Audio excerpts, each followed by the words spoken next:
Namaste. In this video, I'll be sharing some of the tips that I follow to quiet my mind during meditation. During my childhood days, when I started to practice meditation during that time, I hope these tips helps those who are sincerely trying. The first thing I would like to mention is about determination. If you are determined, then you will find a way out. So determination and earnest effort on your part is necessary. The next is faith in yourself. If you don't trust yourself that this is possible for you, that you have the capability to do it, then you wouldn't do it. You wouldn't put in your 100% effort into it. You have to have faith in your own self that you can do it, and that it is possible, and that God is there with you. So faith in your own self and God. Now choose the time and place for meditation which will have the least possible distractions. So maybe late at night when everybody else is sleeping and you are not expecting phone calls. The space and time both has to be chosen in such a way so that you aren't distracted by external things. And the minor things that might distract you, that you have to solve yourself. When I was a little kid, during meditation, these kids have this small tiny hairs that have just started to grow. These hairs will float about because of the overhead fan that was running. Because that distracted my meditation, I cut all the hair and did away with it. Those tiny distractions that you might face, that you have to solve yourself. The thing is that your determination counts. How much sincere you are, that counts.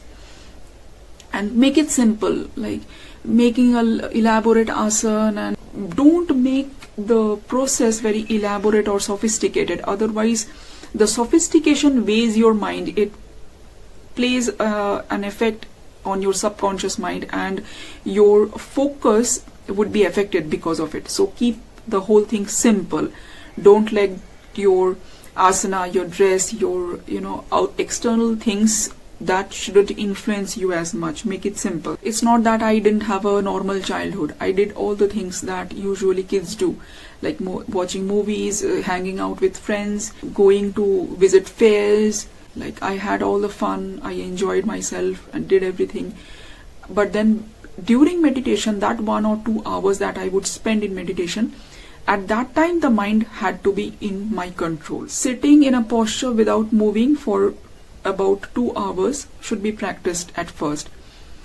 So if you feel that it's very boring because you can't concentrate your mind on anything, and sitting without moving is very boring or very hard, then you can play your favorite music, some meditation music or some relaxing music, and just try to remain in that posture for 2 to 3 hours. Concentrate your mind, to focus your mind on one particular thing.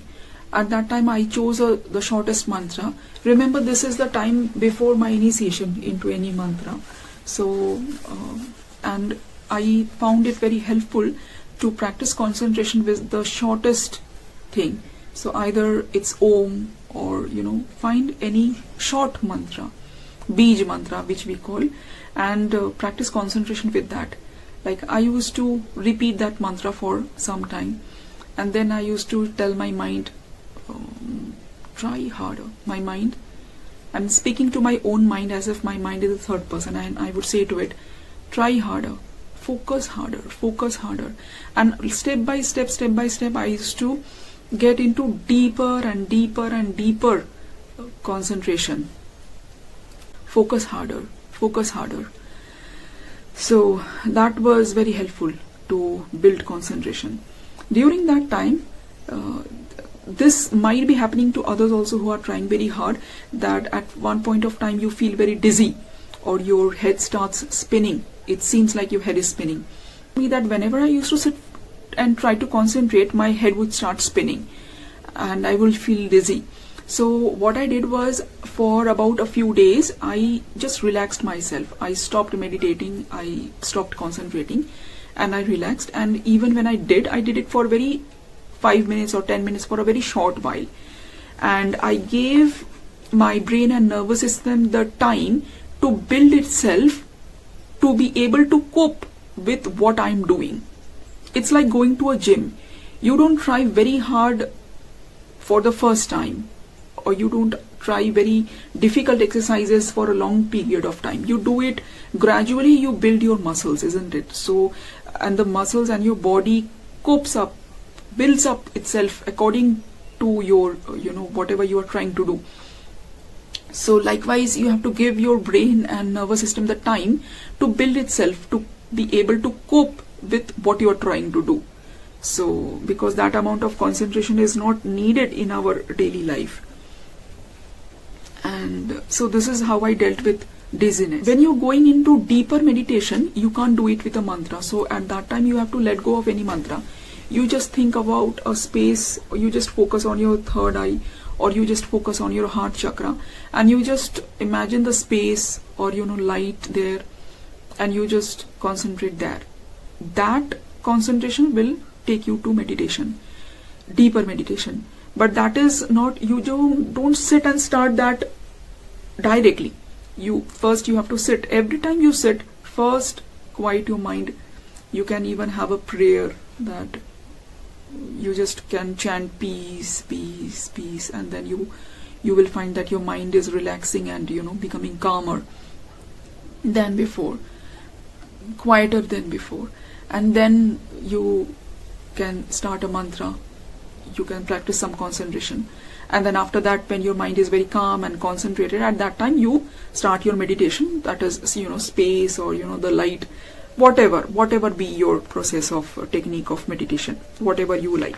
At one point of time during that childhood period, I also had this feeling as if everything was breaking down around me, as if my world was breaking away, was being destroyed and being rebuilt, so to say. It was a very unsettling kind of feeling, something that made me anxious at times. But if you are experiencing the same kind of thing, I would say that just trust the universe, trust your deity, God, whatever you say, and just go on with it. Go on with your practices, and slowly you will find that a new you is sort of being built. That is what happens. Often the fruit of our meditation can't be perceived directly. These are the indirect, the results of our meditation. That is the patterns, our old patterns of thinking, our old belief systems, everything breaks down and a new pattern evolves out of it. So that was almost a transforming experience, but that phase lasted for many months at a time. And I also felt like I was flying forward, so to say, spiritually. I can't say that I had these experiences, not like that, but a very general feeling of, proceeding very fast. And I'm sure all of you who are doing great sadhana will feel the same as well. Just go with the flow through all the phases that are coming and going. You have to just go with the flow. When I sat for 2 or 3 hours, my knees hurt, even as a child. Sometimes there would be a tingling or pricking sensation and it would go numb, pins and needles, that kind of a sensation. I just kept ignoring all that, and I sat determined that I won't move. And after quite a while, I saw that the pain in the knees or the back, they would vanish, they would go away, and there wouldn't be any numbness either. And I would go into deep meditation. And when I used to get up, I could get up normally with complete flexibility. The body is an awesome instrument. You have to trust your body that it will cooperate with you with whatever you want to do with it. It can, build itself and adapt itself to your needs. So just trust your body that it can do it.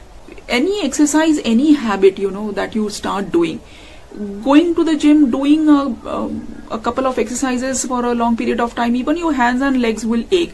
Does that mean that you will just, won't do it? If you have to build your body, if you are doing bodybuilding, if you are developing your muscles, you will do it anyway. So just keep doing it. Keep doing your meditation. Follow the same posture no matter what, and your body will adapt to your need, to your, whatever you want to do.